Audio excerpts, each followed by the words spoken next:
특강은 플립 러닝 형태의 특강입니다. 저희도 처음 시도해서 지난주 한번 처음 했었어요. 근데 첫 시간에 인사를 했더니 다 나와서 인사했더니 40분이 가버린 거예요. 너무 아까워가지고 오늘은 인사 안 하고 또 토론 시간에 서로 이렇게 인사 나누는 쪽으로 방향을 잡았습니다. 그 외에는 되게 좋았어요. 일단은 영상을 보고 오시니까 내용은 파악이 됐죠. 여기 와서 궁금한 거 서로 나누고 가장 좋은 게 인맥이더라고요. 여기 오신 분들은 일단은 한 분야에 그래도 어떤 일가를 쌓아서 저수를 하는 입장이기 때문에 굉장히 유익한 만남이 이루어진다고 생각을 합니다. 어쨌든 오늘 플립 러닝 형태의 강연에서 순서는 이렇게 진행이 됩니다. 먼저 인사하고 했고요. 이제 생각, 설계, 조술에서 영상에서 보지 못했던 거, 좀 더 깊은 내용의 기술들을 좀 소개하고, 그 다음에 그 사이사이에 참여자 발표를 중간에 넣도록 하겠습니다. 결국 이제 이분들이 그냥 뭐 이래서 좋았더라가 아니라 도대체 뭘 했는지를 이 사람들의 입을 통해서 한번 들어보는, 저희가 말할 때 당연히 좋다고 말하겠죠. 그분들은 도대체 무엇을 했길래 좋았는지 지난번에 참 좋았어요. 그 발표하신 분들, 그 발표하신 분들 내용을 듣고 다 마음의 결정을 하신 뭐 그런 경향이 있었는데, 지난번에는 19살짜리부터 시작해가지고 실제로 자기가 이 기술을 어떻게 사용해서 결과를 내왔는지를 보여줬거든요. 오늘도 아마 그런 분위기가 좀 돼 있으면 하는 마음입니다. 자, 먼저 그래서 생각, 설계, 조술에 대해서 크게 세 가지로 나눠서 얘기하고 그 중간에 또 발표를 하나 듣고 이렇게 다이나믹하게 한번 해보겠습니다. 자, 영상을 다 보셨으리라고 믿고 안 보셨으면 돌아가서 꼭 보셔야 됩니다. 왜냐하면 그 내용을 보시면 이 언어인지 기술에 의한 생각 설계가 뭔가 이것을 정확하게 좀 인지할 수 있어야 생각이 듭니다. 자, 먼저 생각 설계 조술이라고 그랬는데 설계라는 말을 쓰게 되면요, 크게 세 가지 설계가 있어요. 하나는 정보 설계입니다. 정보 설계는 이미 이 세상에 쏟아져 나와 있는 것, 누군가가 이미 생각을 해서 쓴 글, 누군가가 생각을 해서 한 말, 이 세상이 만들어진 상태, 그러니까 이 정보 설계라는 것은 이미 존재하는 거죠. 내가 만든 게 아니에요. 책을 읽었으면 그 읽은 책을 내가 저자의 입장에서 체계화를 시키는 거죠. 이걸 보고 정보 설계라고 합니다. 들을 때 상대방 말할 때 주체, 화자는 저쪽이거든. 저쪽에서 가진 주장과 의도와 주제가 있단 말이에요. 그거를 내가 받아서 내 머릿속에서 일치시키는데 저 사람은 A를 말했는데 나는 B를 듣는다면 이거는 이제 나리콜이란 말이에요. 근데 이것을 우리는 일상에서 뭐라고 쓰느냐, 제가 도라는 말을 들으면서 길 가다가 도가 무엇인지 아십니까? 이러면 참 난감했었는데 어느 순간에 30 중반일 거예요. 근데 지금은 제가 도가 무엇입니까에 대해서 따지고 들어가서 그 사람에게 도가 무엇인지를 입증합니다. 도란 사실이에요. 도는 사실입니다.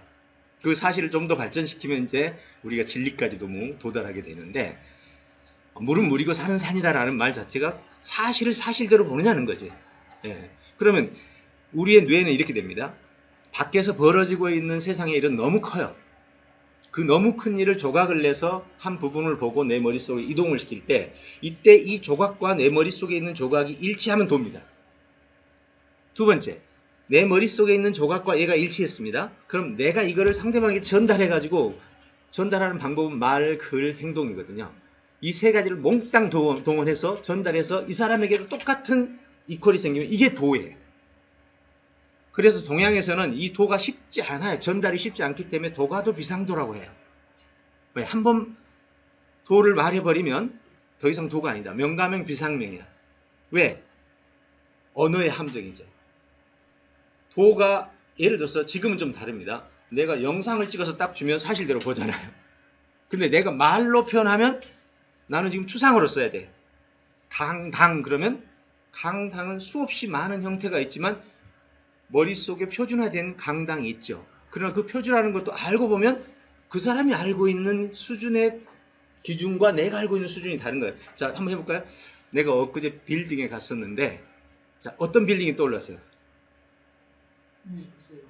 바로 떠오른 거 얘기해주면 어떤 빌딩? 듣는 순간.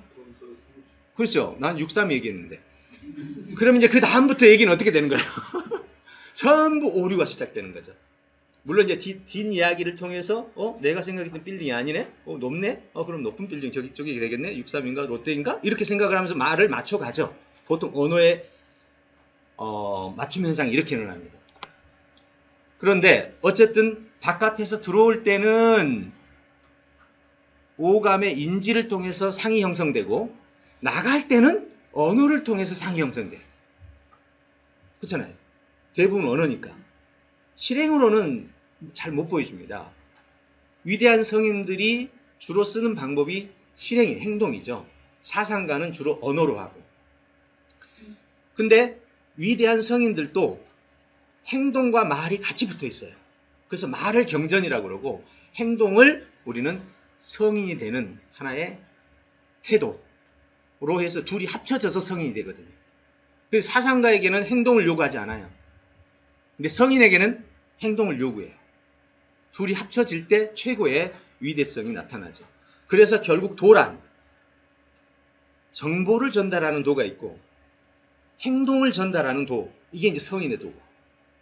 근데 성인의 도는 정보까지 같이 탑재되는 도가 되겠죠. 네, 이렇게 해서 이제 설계가 이루어집니다. 이걸 우리가 첫 번째를 정보 설계라. 그러니까 내가 보고 있는 세계를 저쪽에다 전달할 때 일치시키는 거.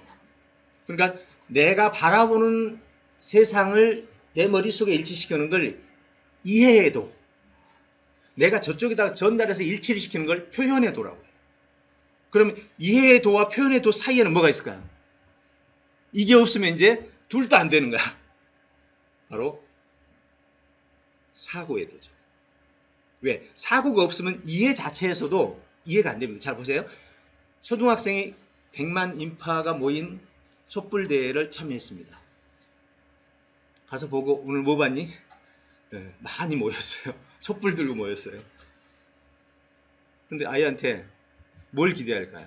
왜 모였는지, 이 모임의 영향이 어떻게 될지, 이 모임으로 인해서 이 모임에 참여한 사람들은 어떤 성향을 가졌는지 이걸 알 수가 없잖아요. 근데 사회 지도층 인사라든지 사회에 영향력을 끼치는 인사가 그곳에 참여했다면 그 사람은 눈에 보이는 촛불 외에 보이지 않는 속과 보이지 않는 바깥과 보이지 않는 미래와 영향들을 종합적으로 볼 수 있는 눈이 있게 돼요. 그러니까 사실을 봤다고 해서 사실을 본 게 아니죠. 그러면 뭐가 아이가 보지 못한 것을 보게 했을까요? 예, 인지죠. 종합적으로 말해서 인지인 겁니다. 이걸 우리는 인간의 핵심 역량이라고 하죠. 이 사고가 없다면 하나 들으면 열을 만들어내는 천재들의 고유 모형을 우리는 얻을 수가 없어요. 저는 사실 20여 년 전에 문일지십이라는 하나 들으면 열을 만든다, 하나 들으면 열을 안다는 이 말에 꽂혀가지고 우리가 보통 신화가 사실에서 근거한다고 그러잖아요. 근데 신화가 이제 외우기 쉽게 사람들에게 전달하기 위해서 스토리화 형태 됐지만 그 근본을 찾아가면 거기에는 항상 사실이 있었어요. 저도 문일지십을 속담으로 보기 이전에 공자가 자기 제자 안회라는 제자에게 너는 정말 문일지십이 되는구나. 하나 들으면 열을 하는구나. 이 말을 썼단 말이에요. 그러면 거기는 현장이 있었잖아요. 뭘 보고 공자가 하나 듣고 열을 안다고 말을 했겠단 말이에요. 그럼 그 형태를 분석하게 되면 문일지십의 원리가 보이지. 결국 아내가 어떻게 했냐면 집에서 곡성이 나는데 지나가다가 스승이 물었습니다. 저 곡성이 무슨 일인 것 같냐? 사실 스승도 몰랐어요. 그냥 슬픈 곡성이 나요. 네, 저 곡성은 자녀를 빼앗긴 부모가 우는 곡성입니다. 스승이 어떻게 그걸 알았지? 네, 제가 새들을 가까이서 지켜본 적이 있는데 평소에 즐거워서 우는 소리와 그리고 배가 고파서 우는 소리와 위협을 당해서 우는 소리와 자녀를 뺏겼을 때 우는 소리가 달랐습니다. 근데 저 소리가 마치 자녀를 뺏겨서 우는 소리하고 똑같습니다. 공자가 너는 문일지십에 득을 했구나. 저는 그 얘기 듣고 그때부터 5년을 연구했습니다. 도대체 문일지십이 어떻게 일어나지? 들어오는 정보가 열로 바뀐다는 것은 입력 때 출력값이 바뀌는 건데 입력값이 출력값으로 올라가는 것은요, 출력값에서 더 올라가는 것은 자연계에 있어서는 안 되는 법칙입니다. 여러분, 물리학에 무슨 법칙이 있어요? 에너지 보존의 법칙. 에너지 보존이 아니고 에너지가 상승하면 어떻게 됩니까? 이 세상은. 이런 일은 없습니다. 자연계에서는. 예, 없어요. 있으면 큰일 납니다. 근데 인간 세계에서만큼 하나가 열로 바뀌는 세계가 있더라는 거죠. 5년간을 파고들면서 들어오는 입력값이 오감으로 들어오잖아요. 그럼 출력값은 들어오는 값이 열로 바뀌는 거란 말이에요. 그럼 어디서 무슨 일이 벌어지냐? 결국 두뇌밖에 없잖아요. 여기서 이 블랙박스를 통과하는 과정에서 일어나는, 그 쉽게 말하면 전봇대에 있는 뭐죠? 변압기. 변압기는 100V가 들어가서 1000V, 10,000V를 만들어내잖아요. 이걸 승합이라고 그래요. 어떤 경우는 기계적으로 감압도 시킵니다. 결국 승합과 감압이라는 이 속에서 인간의 역할이 결정되더라는 거죠. 그래서 승합 시스템과 감압 시스템을, 감압은 보통 사람은 노력을 해도 일반적으로 감압이에요. 네, 지금 한번 해볼까요? 테스트 해봅니다. 제가 나와서 지금까지 한 말을 그대로 할 수 있나요? 이게 보통이야. 네, A 거의 A예요. 그리고 제가 말한 걸 다시 한번 이제 나와서 얘기하려고 했을 때 저보다 잘하면 승합이야. 근데 나와서 얘기하는데 기억 안 나요 하면 감압이야. 결국 이런 거죠. 그래서 이것을 가지고 연구를 하다 보니까 재능의 비밀을 거기서 알았어요. 문일지십, 하나 듣고 열을 알면 천재라는 말을 일반적으로 지금 현재 우리는 씁니다. 이제 연구를 거듭하다 보니까 문일지 5 정도가 되니까 수재급이 되더라고요. 수재급. 문일지 2 정도가 되니까 영재급이에요. 그 영재, 수재, 천재는 어떤 차이냐? 영재는 꽃뿌리 영이야. 꽃만 피고 아직 열매가 없어. 천재는 무조건 업적이 있어야 돼. 열매. 업적이, 이 인류에 미친 영향력이 있는 업적이 있을 때만 천재라고 불러요. 그럼 영재는 꽃만 피고 아직 열매가 없어. 이 친구가 어떻게 열매가 사라질지 몰라. 중간에 우리나라 영재들 많았다가 많이 사라졌잖아요. 결국은 영재와 천재 사이에는 수재가 있는데, 수재는 이제 뭔가 막 만들어내긴 하는데 아직은 인류를 유익하게 할 만큼의 그런 열매는 아니야. 작은 열매들이 나오면 이제 수재급이 되는 거죠. 그러고 이제 옆에서 정보를 듣고 문일하고 다시 나도 지일 하면 이제 범죄가 되는 거죠. 문일지 1에서 0 사이, 0이 되면 이제 둔재가 됩니다. 여러분 보십시오. 뒤에 제자가 붙으면서 어떻게 됩니까? 들어온 정보가 감압에서 승합으로 가는 이 과정에 재가 붙는 역량이 생기는 거죠. 이게 재능이었어요. 재능의 비밀이란 결국은 들고 나는 이 속에서 머리 안에서 어떤 일을 벌였느냐에 달려있더라는 거죠. 5년간의 연구 끝에 이제 이 비밀을 밝혔습니다. 문일지십이 어떻게 일어나는지. 그게 지금 현재 저희 석사과정 인지 코칭학의 1학기예요. 문일지십 과정. 그래서 이걸 다른 말로 정보 설계 과정이라고 부르죠. 쉽게는. 정보 설계란 내게 들어온 정보를 그냥 체계를 만들지 않게 되면, 하루에 들어온 정보는 인터넷부터 시작해서 대화부터 시작해서 어마어마하게 많은 통로를 통해서 들어오다 보니까 파편화되어 있단 말이에요. 파편화된 데이터를 머릿속에서 최대한 체계화를 시켜서 정리를 하면 일단 하나가 열로 바뀌는 현상이 일어납니다. 그러면 이제 기술은 뭐가 돼야 될까요? 뭐가 기술일까요? 하나가 열로 바뀌는데 핵심 기술은 뭐 해야 돼요? 그거 연구하는데 시간을 쏟았어. 밝혀놓고 보니까 별거 아닌데 그 전까지는 정말 오리무중이죠. 바로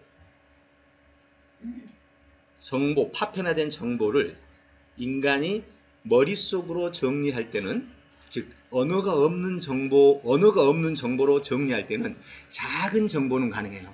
규모가 작을 때는 머릿속으로 가능해요. 근데 규모가 커져서 서울시 지도가 다 들어온다든지 대한민국이 다 들어온다든지 이럴 때는 이제 머릿속으로는 안 되죠. 그때부터 시작하는 게 바로 언어라는 개념이죠. 그래서 사과, 배감, 귤, 바나나 수없이 많은 과일에 수십만 개의 과일에다가 수십만 개의 그 열매들에다가 과일이라고 함축어를 붙여버리는 거죠. 그 순간 우리는 수없이 많은 세계의 단어들을 하나로 만들어서 지금 내가 생각했던 이만한 규모의 일을 100만 배의 규모의 일로도, 즉 우주적인 시각으로서도 우리는 말을 할 수가 있다. 그게 바로 비트겐슈타인이 얘기했던 당신이 사용할 수 있는 언어만큼 당신은 생각할 수 있다. 그 유명한 논리철학 연구에서 나온 얘기가 바로 이 이야기의 핵심이죠. 제가 이 연구하면서 더 재미난 연구가 하나 있었어요. 중국이 하나의 동양의 어떤 면에서 큰 흐름을 만들었으니까 동양의 문화와 서양의 문화에는 이 연구에서 굉장히 중요한 사실이 하나 발견된 겁니다. 동양은 함축어를 썼을 때, 사과배감을 과일로 썼을 때 이 많은 열매들이 다 사라지잖아요. 사라지고 과일은 한 단어 묶이잖아요. 이걸 함축으로 인해서 이걸 보고 이 데이터로 본다면 요즘에 빅데이터에서 많이 쓰는 말이 데이터 손실이라고 불러요.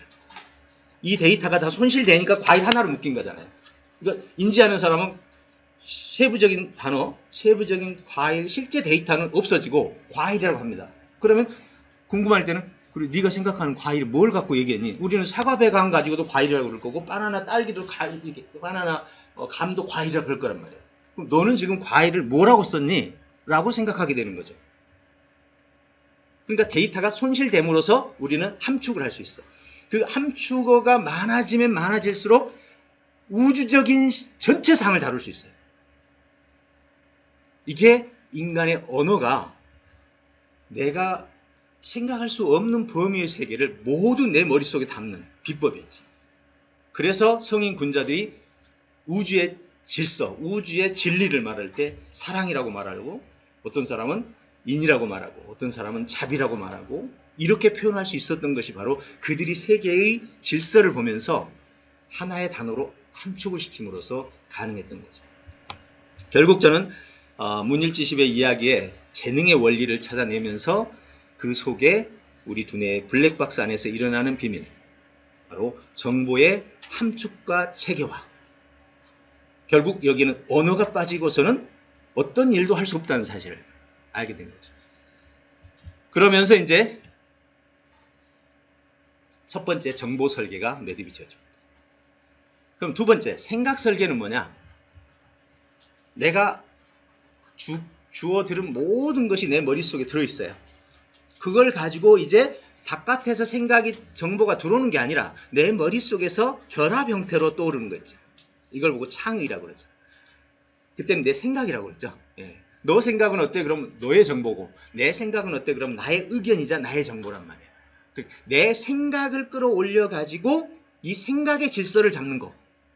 정보 설계하고 생각 설계하고 어느 게 더 어려울까요? 시작. 네, 생각 설계가 어렵죠. 지금 박사님도 생각 설계가 어려운 거잖아요. 책 쓰려고 하니까 생각 설계인데 정보 설계는 요약과 비슷한 거예요. 학교에서 주는 요약은 남의 정보를 가지고 하는 거, 그거는 좀 쉽죠. 정보 설계하고 생각 설계로 넘어가는 순간 이제 드디어 창의적인 세계가 열리기 시작하는 거죠. 네, 거기에서 이제 인간이 문명을 만들어 왔던 세계가 바로 거기에서부터 시작합니다. 그래서 생각 설계가 오늘 저술에 관한 얘기죠. 그 다음에 하나가 더 있습니다.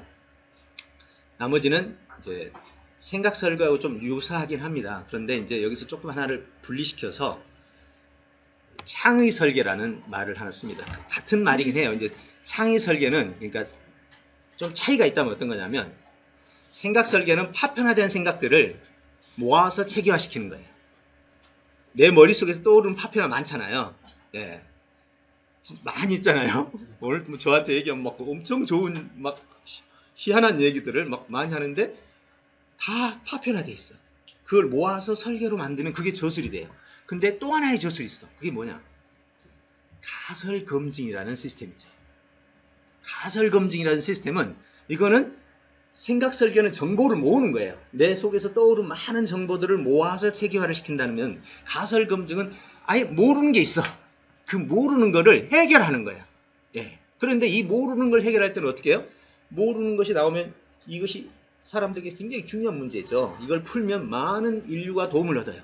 그럴 때 이 문제를 해결하기 위해서 제일 먼저 하는 게 가설을 세우죠. 네. 가능한 가설을 뽑은 다음에 가장 우수한 가설을 설정하고 그 가설이 진짜로 이 인과관계가 있는지, 예, 여기가 원인이라면 여기가 결과니까 인과가 있는지를 이 루트, 이 프로세스를 밝히는 것을 검증이라고 그러죠. 그래서 검증이 어려울까요? 가설이 어려울까요? 자, 생각해 보시고, 가설을 세우는 게 어려울까요? 검증을 하는 게 어려울까요? 시작! 예, 의견이 갈리죠. 안 해봐서 그래요. 예, 검증이 어렵습니다. 왜냐하면 검증도 기획이에요. 근데 검증 기획이 왜 어렵냐면, 보세요. 돌턴이 원자론을 발표했을 때 이 떡 속에 콩이 들어있는 것처럼 생각했단 말이에요. 전자가 이렇게 들어있는. 그 고체 속에 있다. 고체로 생각했단 말이에요. 근데 러더포드가 그걸 보면서 실험을 해보고 싶었어. 만약 저게 진짜라면 내가 전자빔을 쏘았을 때 전자빔을 금박 속에는 원자가 있을 거고, 그럼 이 원자 속에 아까 같이 그 푸딩처럼 전자가 박혀 있다면 여기서 전자를 쏘았을 때 이가 같은 크기잖아요. 전자하고 이 푸딩 안에 있는 전자하고. 그러니까 그 우라늄 전자를 빔을 통해서 발사를 시키니까 막 나갈 거 아니에요. 그러면 이론적으로라면 발사가 됐을 때 같은 푸딩이니까, 예, 맞으면 대부분 비껴나가죠. 이렇게 너무 작은 거니까. 그래서 비껴나가는 각도가 뭐 최대 해봐야 이렇게 나갈 텐데, 혹시 가설을 세운 거예요. 만약 이 안에 다른 게 있다면 가설을 세우고 쏘기 시작한 거야. 일주일을 쐈는데 다 지나가. 각도가 조금 틀린 것도 있고. 근데 일주일째 대학원 생이 와서 그만둘까요? 싫어? 그러니까, 아니야, 조금만 더 해봐. 그런데 일주일 바로 지나서 갑자기 전자가 바로 팍 튕겨 나옵니다. 자, 이제 이 실험 결과를 가지고 여러분 뭘 생각할 수 있어요? 튕겨 나왔으면 얘보다 훨씬 큰 물체가 이 안에 있자는 거예요. 결국 그렇게 해서 열심히 며칠간을 더 발사를 한 결과 반사되어 나오는 그 횟수와 지나가는 전자의 횟수를 계산하니까 이 안에 있는 물체의 크기를 잡아낸 게 바로 원자핵이죠. 그에 대한 어떤 가설은 있었지만 그렇게 도구를 만들어서 실험을 하기 위해서 검증을 하기 위한 실험 도구를 만든 거, 그게 바로 검증 기획입니다. 물론 검증 기획과 실험은 당연히 연결되겠죠. 아인슈타인이 중력에 대한 이론에서 빛도 중력의 영향을 받을 거다. 처음에 사람이 누가 믿었어요? 안 믿었지. 계산은 맞는 거야. 왜? 빛이 입자라면. 당연히 입자면 중력의 영향을 받는 게 맞죠. 그래서 이론은 발표됐는데 아무도 실험을 못해. 그 빠른 빛의 속도하며 중력의 크기와 이걸 눈으로 볼 수 있는 건 거의 불가능. 진단 자체가 불가능하죠. 근데 어떤 분들이 또 검증을 기획했어요. 이건 정말 대단한 아이디어인 거예요. 100년 만에 검증이 됐잖아요. 일식이 일어났을 때 저 뒤에서 빛이 오는 것이 휘어져 올 거다. 야, 기가 막힌, 들으니까 쉽지. 들으니까 쉽지. 그 생각을 해낸 거는 인류의 대사건이었잖아요. 결국 아인슈타인의 이론이 맞아떨어진 거죠. 어때요? 검증 어렵죠? 검증이 어렵습니다. 왜? 그 당시에는 이거를 검증할 도구라든지 측정 기기들이 필요하거든요. 그래서 그 당시에는 아예 하지도 못하고 어느 시간이 지나야 검증 기획할 수 있는 도구들을 발견낼 수 있어요. 그래서 세 가지로 나눠집니다. 첫째, 자, 다시 해보죠. 첫 번째 뭐라고요? 예, 설계하는 데 있어서 정보 설계. 두 번째는 생각 설계. 세 번째는 창의 설계. 예, 그래서 이 생각 설계, 창의 설계는 유사하긴 한데 얘는 파편화된 지식을, 내 머릿속에 나오는 파편화된 지식을 모아서 쓰는 형태고, 이거는 논문이라고 보시면 돼요. 가설 검증은 논문이에요. 이렇게 세 가지로 나누시면 생각 설계를 오늘 얘기하는 데 있어서 전체상을 그리고 들어갈 수 있죠.